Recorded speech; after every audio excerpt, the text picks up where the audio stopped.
Chase frowned. Was Jenny really refusing to sell him the vehicles he was requesting? He may not have dressed the part, but he had the money. Chase was tired of people making assumptions about his worth based on the way he looked. Listen, I'm serious. I want to buy 100 of your company's cars. Furthermore, he added, I will pay in full. I don't need to sign up for a monthly payment plan. Jenny persisted in trying to move Chase toward the exit. Please, I have other customers that I need to attend to. I don't have time for your antics. The commotion was beginning to attract the attention of the other salespeople. A few of them walked over to see what was going on. When Jenny explained the situation, that Chase pretending he had the money to purchase 100 cars, the other salespeople began to laugh.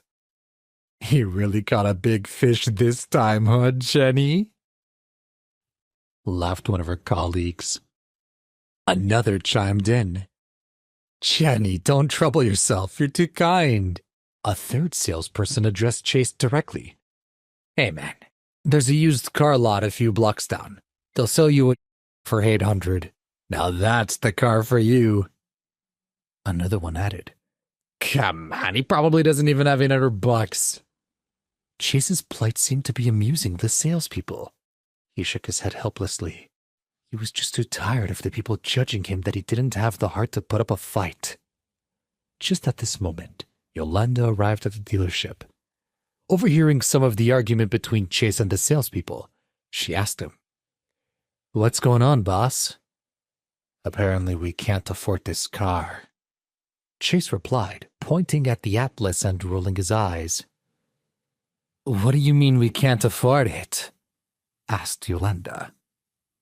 They don't think I have the money, he said. Yolanda flew into a fit of rage. Where's your manager? She yelled at Jenny. Someone call your manager right now or I'll be filing a complaint with corporate. Miss, please keep your voice down. Jenny pleaded rather angrily. She'd about had it with Chase and Yolanda by association. My manager will feel exactly as I do. I won't ask again. Please leave. She wouldn't back down. Another salesperson stepped forward, lending support to Jenny. Listen, we only speak with customers who can afford to purchase our products. You need to leave. Yolanda looked like she was about to explode with anger. But Chase was indifferent. He'd seen this show before. He gently touched her arm and motioned that it was time to go. Once they were out of the door, he told her, Look, Yolanda, some people are just short-sighted. They assumed I didn't have any money and weren't willing to hear otherwise. We'll take our business elsewhere. Yolanda would have kept fighting, but she reluctantly followed Chase down the street and into the showroom down the block. Once again, Chase was greeted by another salesperson. Welcome. Do you have a car in mind today? Please look around and let me know if you have any questions. At this point, Chase didn't want to waste any more time. He got right to the point. How much is this car? Good eye, sir, replied the salesperson. This is a new model, just arrived. It's priced at $179,000. Ordinarily, the salesperson wouldn't have directed Chase to a vehicle. Based on his appearance, Chase didn't even look like he belonged in the showroom.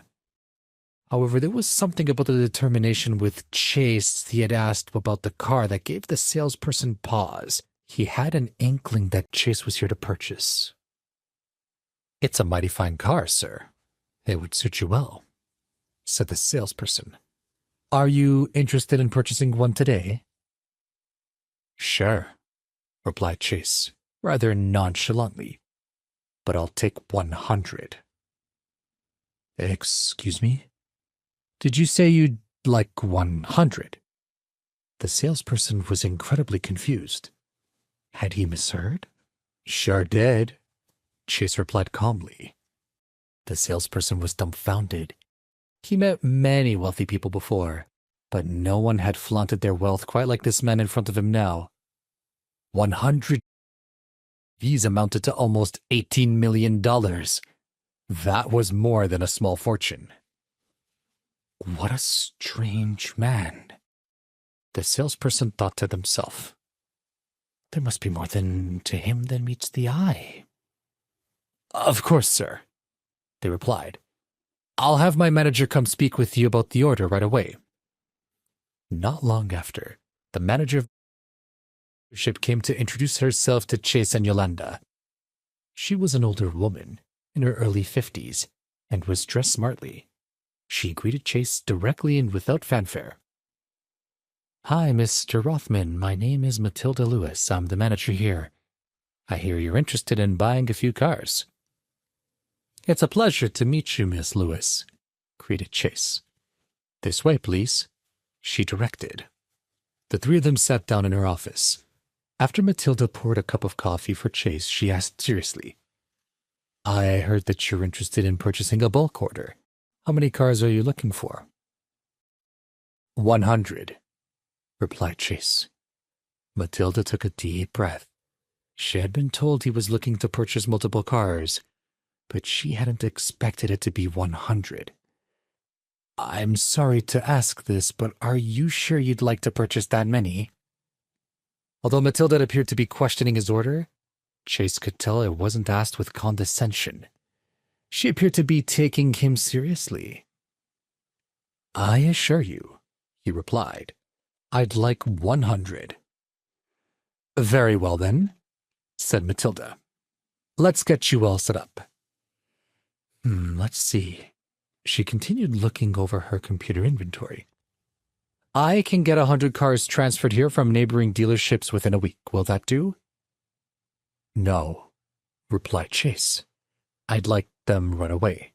In fact, I came here today to make the purchase and I won't do so without first seeing the inventory. I can wait a week for them to be delivered. I'm sorry, but if you cannot fulfill my order today, I'll be forced to go to another dealership. Matilda was speechless. Not only did Chase want to take the 100 cars back to his company today, but he was also going to give them to his employees, his subordinates. Who was this man? Matilda felt her head begin to spin. She'd been selling cars for more than a decade, and this was the craziest thing she had ever seen. Chase interrupted Matilda's thoughts. Can you make it happen? He asked. While Matilda couldn't say yes with 100% certainty, she offered to try her best. Chase was willing to wait for an hour. She escorted Chase and Yolanda to the dealership's waiting room, hurried back in her office, barking orders at her employees along the way, and began to frantically place calls to all the dealerships in the city. Please subscribe to the Pocket FM YouTube channel and press the bell icon for instant notification. Check out our channel for more such exciting shows.